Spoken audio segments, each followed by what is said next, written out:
ഏവർക്കും സ്നേഹവന്ദനം. പുറത്ത് നല്ലവൻ വീട്ടിൽ ക്രൂരൻ എന്ന മനഃശാസ്ത്രം ഇത് പലപ്പോഴും ഡുവൽ പേഴ്സണാലിറ്റി ബിഹേവിയർ അല്ലെങ്കിൽ ഇമേജ് മാനേജ്മെന്റ് പേഴ്സണാലിറ്റി എന്ന രീതിയിൽ വിശദീകരിക്കപ്പെടുന്നുണ്ട്. ഈ രീതിയിൽ ജീവിക്കുന്ന ആളുകൾക്ക് സാധാരണയായിട്ട് രണ്ട് മുഖങ്ങൾ ഉണ്ടാവും. ഒന്ന് പബ്ലിക് പേഴ്സണാലിറ്റി അല്ലെങ്കിൽ പുറത്തെ മുഖം, എല്ലാവരോടും വിനീതനായിരിക്കും. അതേപോലെ തന്നെ രാഷ്ട്രീയപരമായിട്ടാണെങ്കിലും മതപരമായ കാര്യങ്ങളാണെങ്കിലൊക്കെ വളരെ മേനി നഴിക്കുന്നതായിട്ടുള്ള വ്യക്തിയായിരിക്കും. സമൂഹത്തിൽ നല്ല ഇമേജ് ഉണ്ടാക്കാൻ തക്കവണ്ണം സഹായിക്കുന്ന ഒരുപാട് കാര്യങ്ങൾ അത്തരക്കാരെ ചെയ്യുകയും മാത്രമല്ല നേതൃത്വ പദവി നേടാനായിട്ട് അവർ ശ്രമിക്കും.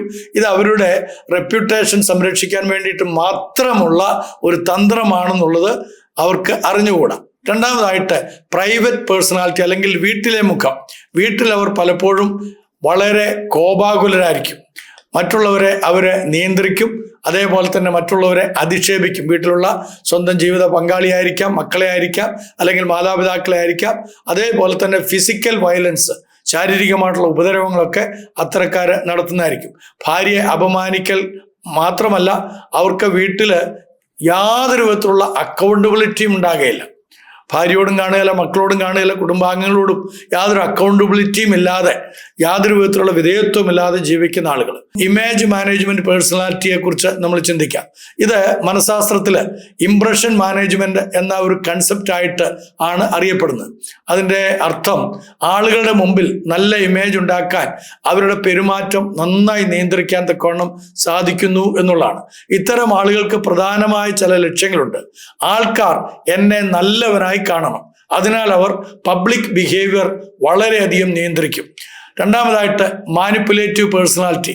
ഇത്തരം ആളുകൾക്ക് പലപ്പോഴും ഗ്യാസ് ലൈറ്റനിങ് എന്ന ഒരു രീതിയിലുള്ള മാനസിക പീഡനം ഉപയോഗിക്കുന്ന പ്രവണതയുണ്ടാകും. ഗ്യാസ് ലൈറ്റിംഗ് എന്ന് പറഞ്ഞു കഴിഞ്ഞാൽ വിക്ടിം പറയുന്നതായിട്ടുള്ള കാര്യങ്ങൾ നിഷേധിക്കുക. ഉദാഹരണത്തിന്, ഭർത്താവ് ഭാര്യയെ ഉപദ്രവിച്ചു, നന്നായിട്ട് ഉപദ്രവിച്ചു, അല്ലെങ്കിൽ ഏതെങ്കിലും ഒരു മൽ പ്രാക്ടീസ് അവിടെ ചെയ്തു. അതിനുശേഷം വിക്ടിമായി തീർന്ന ഭാര്യ അല്ലെങ്കിൽ ജീവിത പങ്കാളി ആ ജീവിത പങ്കാളിയോട് പറയാം, നീ അങ്ങനെ ചെയ്തുകൊണ്ടല്ലേ, നീയല്ലേ അതിന് കുറ്റക്കാരൻ. അടി കൊണ്ടതോ അല്ലെങ്കിൽ ഉപദ്രവം ഏൽക്കുകയോ ചെയ്യേണ്ടി വന്നിട്ടുള്ള ഈ വിക്ടീം വളരെയധികം നിരാശപ്പെടും. അപ്പോൾ നിരാശപ്പെടുക എന്ന് പറഞ്ഞു കഴിഞ്ഞാൽ ആകെ കൺഫ്യൂഷൻ ആകും. നീയാണ് കുറ്റക്കാരി, നീയാണ് കുറ്റക്കാരൻ എന്നുള്ള തരത്തിൽ പെരുമാറുമ്പോൾ ഇത് കുറ്റം സഹിക്കേണ്ടി വന്ന അല്ലെങ്കിൽ വിക്ടിമായി തീർന്ന വ്യക്തി അദ്ദേഹം കൺഫ്യൂഷൻ ആകുകയും എനിക്കാണല്ലോ പ്രശ്നം എന്ന് പറയുകയും ചെയ്യും. ഒന്നുകൂടെ തെളിച്ചു പറഞ്ഞു കഴിഞ്ഞാൽ, ഭാര്യ ഭർത്താവിനോട് പറയാണ്, നിങ്ങൾ എന്തിനാ മനുഷ്യൻ എന്നെ അടിച്ചത് എന്ന് പറഞ്ഞു കഴിഞ്ഞാൽ അവൻ ഉടനെ പറയും, നീയാണ് എന്നെ പ്രൊവോക്ക് ചെയ്ത്, നീ പ്രൊവോക്ക് ചെയ്തുകൊണ്ടാണ് ഞാൻ നിന്നെ അടിക്കേണ്ടി വന്നത്. ഇതിലൂടെ വിക്ടീമിന് സെൽഫ് ഡൗട്ട് ഉണ്ടാക്കാൻ സാധിക്കും. സെൽഫ് ഡൗട്ട് എന്ന് പറഞ്ഞാൽ ആ വ്യക്തിയോ ഞാൻ അങ്ങനെ പറഞ്ഞുകൊണ്ടാണല്ലോ എന്നുള്ളൊരു കുറ്റബോധം ആ വ്യക്തിയുടെ മനസ്സിലേക്ക് സ്വയമേ ഉണ്ടാകുന്നു. മൂന്നാമതായിട്ട് power and control mindset എന്നാണ് നമ്മൾ മറ്റൊരു അർത്ഥത്തിൽ ഇതിനെ പറയുന്നത്. ഇത് ഈ power and control mindset domestic വയലൻസിന്റെ പഠനങ്ങളിൽ ഒരു പ്രധാന കൺസെപ്റ്റായിട്ട് നമ്മൾ കണ്ടെത്തിയിട്ടുണ്ട്. പവർ ആൻഡ് കൺട്രോൾ വീൽ എന്ന് പറഞ്ഞു കഴിഞ്ഞാൽ ഇത് ഡൊമസ്റ്റിക് അബ്യൂസിന്റെ പാറ്റേൺ ആണ്. പറഞ്ഞാൽ കുടുംബത്തില് അല്ലെങ്കിൽ ഭവനത്തില് ഭാര്യയോട് ഭർത്താവിനോട് അങ്ങോട്ടും ഇങ്ങോട്ടൊക്കെയാ. അത് ആർക്കാണോ അവിടെ കൂടുതൽ പവർ ഉള്ളത് ആ വ്യക്തി. ചില സമയത്ത് ഭർത്താവായിരിക്കും അവിടുത്തെ ഭാര്യ ആയിരിക്കും ഭർത്താവ് എന്നൊക്കെ ചില ആളുകൾ പറയാറുണ്ട്. അപ്പൊ അങ്ങനെയുള്ള ഒരു സാഹചര്യത്തില് ഈ ഡൊമസ്റ്റിക് അബ്യൂസിന്റെ പാറ്റേൺ ആയിട്ടാണ് ഈ പവർ ആൻഡ് കൺട്രോൾ വീലില് നമ്മൾ കാണുന്നത്. ഇതില് അബ്യൂസ് ചെയ്യപ്പെട്ട വ്യക്തി ഉപയോഗിക്കുന്ന രീതികളെ കുറിച്ച് നമ്മൾ ചിന്തിച്ചാൽ, ഒന്നാമത് ഭീഷണി ആയിരിക്കും. ഭീഷണിപ്പെടുത്തും. നീ ഇത് പുറത്തു പറഞ്ഞാൽ, നീ ഇത് മറ്റുള്ളവരോട് പറഞ്ഞു കഴിഞ്ഞാൽ നിനക്കായിരിക്കും കുഴപ്പം എന്ന് പറഞ്ഞ് ആ വ്യക്തിയെ ഭീഷണിപ്പെടുത്തി ഒതുക്കുക. രണ്ടാമത് സാമ്പത്തിക നിയന്ത്രണം. ജീവിത പങ്കാളിക്ക് വരുമാനങ്ങളൊന്നും ഇല്ല എങ്കിൽ വരുമാനമുള്ള വ്യക്തി മറ്റേയാളെ അപമാനിക്കുക മാത്രമല്ല ആളെ കൺട്രോൾ ചെയ്യുകയും ചെയ്യും. എങ്ങനെയാ? സാമ്പത്തികമായിട്ടൊന്നും കൊടുക്കുകയില്ല. അപ്പൊ പിന്നെന്ത് ചെയ്യും? ആ വ്യക്തി നിയന്ത്രിക്കപ്പെടും. ഈ ജീവിത പങ്കാളിയാൽ നിയന്ത്രിക്കപ്പെടുകയും അപമാനം സഹിച്ചുകൊണ്ട് അവിടെ കഴിയുകയും ചെയ്യേണ്ടി വരുന്നു. മാത്രമല്ല സെക്സ്വൽ കൊയറേഷനും കൂടെ സംഭവിക്കേണ്ടി വരും. പലപ്പോഴും അങ്ങനെയുള്ള ഈ കിടക്ക പങ്കിടലിലൊക്കെ ഒരുപാട് പ്രശ്നങ്ങളൊക്കെ ആ രീതിയിൽ ഉണ്ടാകാറുണ്ട്. അതേപോലെ ഐസൊലേഷൻ, ഒറ്റപ്പെടുന്ന ഒരവസ്ഥയുണ്ടാകും. എന്തുകൊണ്ടാണ് ഈ വിധത്തിലൊക്കെ മറ്റേ ആൾ പെരുമാറുന്നത്, ഈ രോഗമുള്ള ആൾ പെരുമാറുന്നത്? കുടുംബത്തെ മുഴുവനും തൻ്റെ നിയന്ത്രണത്തിൽ കൊണ്ടുവരാൻ വേണ്ടിയിട്ടാണ്. അവൻ വിചാരിക്കുന്ന അല്ലെങ്കിൽ അവൾ വിചാരിക്കുന്ന അതേ രീതിയിൽ കാര്യങ്ങൾ മുന്നോട്ട് കൊണ്ടുവരാൻ വേണ്ടിയിട്ടാണ്. നാലാമതായിട്ട് doctor Jekyll and mister Hyde pattern എന്നാണ് സൈക്കോളജിയിൽ മറ്റൊരു വിധത്തിൽ ഇതിനെക്കുറിച്ച് പറയുന്നത്. ഇത് സാഹിത്യത്തിൽ നിന്നുള്ള ഒരു ഉദാഹരണമായിട്ടാണ് എടുത്തിരിക്കുന്നത്. സ്ട്രേഞ്ച് ആയിട്ടുള്ള ചില കേസുകൾ ഡോക്ടർ ജെക്കിൽ ആൻഡ് മിസ്റ്റർ ഹൈഡിന്റെ കഥയിൽ നിന്ന് എടുക്കാനായിട്ട് സാധിക്കും. കഥയിൽ ഒരാൾക്ക് 2 വ്യക്തിത്വങ്ങൾ ഉണ്ടാകുന്നു. ഒരു വ്യക്തിക്ക് തന്നെ 2 വ്യക്തിത്വങ്ങൾ. ഡോക്ടർ ജെക്കിൽ അദ്ദേഹം നല്ല ഒരു മനുഷ്യനായിട്ടാണ് പുറമെയൊക്കെ നടിക്കുന്നത്, മറ്റുള്ളവരുടെ മുമ്പിൽ നല്ല വ്യക്തിത്വമുള്ള ആള്. എന്നാൽ മിസ്റ്റർ ഹൈഡിനെ സംബന്ധിച്ച് അദ്ദേഹം ക്രൂരനാണ്. എന്ന് പറഞ്ഞാൽ ഒരേ വ്യക്തിയിൽ 2 സ്വഭാവങ്ങൾ കാണാൻ കഴിയുന്നതിനെയാണ് ആ വിധത്തിൽ വിളിക്കുന്നത്. അപ്പൊ അത് ഡൊമസ്റ്റിക് അബ്യൂസ് ചെയ്യുന്ന പലരിലും ഈ ഒരു പാറ്റേൺ, ഈ ഒരു രീതി നമുക്ക് കാണാനായിട്ട് സാധിക്കും. പുറത്ത് അവര് മാന്യരാണ്, വീട്ടിൽ വളരെ ക്രൂരനാണ്. പുറത്ത് വളരെ ഭക്തനാണ്, വീട്ടിൽ വളരെ വയലന്റ് ആണ്. പുറത്ത് നല്ല ഇമേജ് ആണ്, പക്ഷേ അകത്ത് അബ്യൂസീവ് ബിഹേവിയർ ആയിരിക്കും. 5ാമതായിട്ട് അവർ പരസ്ത്രീ ബന്ധത്തിൽ ഏർപ്പെടാൻ സാധ്യത എന്തുകൊണ്ടാണ് എന്ന് ചിന്തിക്കാം. അപ്പൊ ഇങ്ങനെയുള്ള ആളുകൾക്ക് ബിഹേവിയർ പാറ്റേണിൽ ഉണ്ടാകുന്ന ഈ പേഴ്സണാലിറ്റി ട്രെയ്റ്റിന്റെ ഒരു പ്രത്യേകത എന്താണെന്ന് വെച്ച് കഴിഞ്ഞാൽ, പരസ്ത്രീ ബന്ധങ്ങൾ അല്ലെങ്കിൽ പരപുരുഷ ബന്ധങ്ങൾ, ആരാണോ വീട്ടിൽ ഡോമിനേറ്റ് ആയിട്ട് നിൽക്കുന്ന ആ വ്യക്തിക്ക് എക്സ്ട്രാ അഫയേഴ്സ്, കൂടുതലായിട്ടുള്ള അഫയേഴ്സ് ഉണ്ടാകുന്നു എന്നുള്ളതാണ്. ഒരു പ്രധാനപ്പെട്ട ഒരു കാര്യം ഈ എൻറ്റൈറ്റിൽമെന്റ് മെന്റാലിറ്റി എന്ന് വിളിക്കും. എൻറ്റൈറ്റിൽമെന്റ് മെന്റാലിറ്റി എന്ന് പറഞ്ഞു കഴിഞ്ഞാൽ, താനാണ് സർവത്തിൻ്റെയും അധികാരി, എന്നെ കഴിഞ്ഞിട്ടുള്ളൂ ബാക്കിയുള്ളവർ, എന്നെ ആർക്കും ചോദ്യം ചെയ്യാൻ കഴിയുകയില്ല, എന്നെ ആർക്കും നിയന്ത്രിക്കാനും കഴിയുകയില്ല, എനിക്ക് എന്നെ അറിയാം എന്നുള്ളൊരു ഭാവം, ഒരു ആത്മപ്രശംസയോടുകൂടെ ജീവിക്കുന്ന സാഹചര്യം. ഇങ്ങനെയുള്ള ആളുകളെ സംബന്ധിച്ച് അവർക്ക് തീരെ എമ്പതി ഉണ്ടാകുകയില്ല. മറ്റുള്ളവരോട് ഒരു വേണ്ടുന്ന പോലത്തെ ഒരു പരിഗണന കൊടുക്കാനോ ഒരു സഹാനുഭൂതി കാണിക്കാനോ മനസ്സുണ്ടാകുകയില്ല. മാത്രമല്ല അവര് സെക്സ്വൽ ഇമ്പൾസിവിറ്റി വളരെ കൂടുതലുള്ളതായിരിക്കും.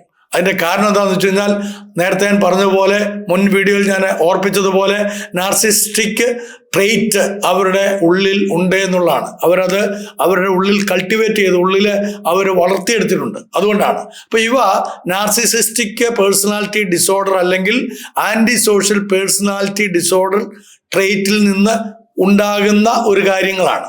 അപ്പൊ അവർക്ക് പലപ്പോഴും ഒരു മനോഭാവം ഉണ്ടാകും, എനിക്കിത് ചെയ്യാനുള്ള അവകാശമുണ്ട്, it is my right to do all these things, ഇതാരും ചോദ്യം ചെയ്യാൻ പാടില്ല, ഇതെന്റെ അവകാശത്തിൽപ്പെട്ടയാണ്, എനിക്ക് 1000 പേരോട് ആകാം, എനിക്ക് 2000 പേരോടാകാം, നിങ്ങൾ അതിനെ ചോദ്യം ചെയ്യേണ്ട ആവശ്യമില്ല, ഞാൻ ചെയ്യുന്ന കാര്യം നിങ്ങൾക്ക് പ്രയോജനമല്ലേ, ഇത്യാദിയുള്ള ഒരു പുറമേയുള്ള മേനി നടിക്കുന്ന സ്വഭാവം അവരിൽ കാണാൻ കഴിയും.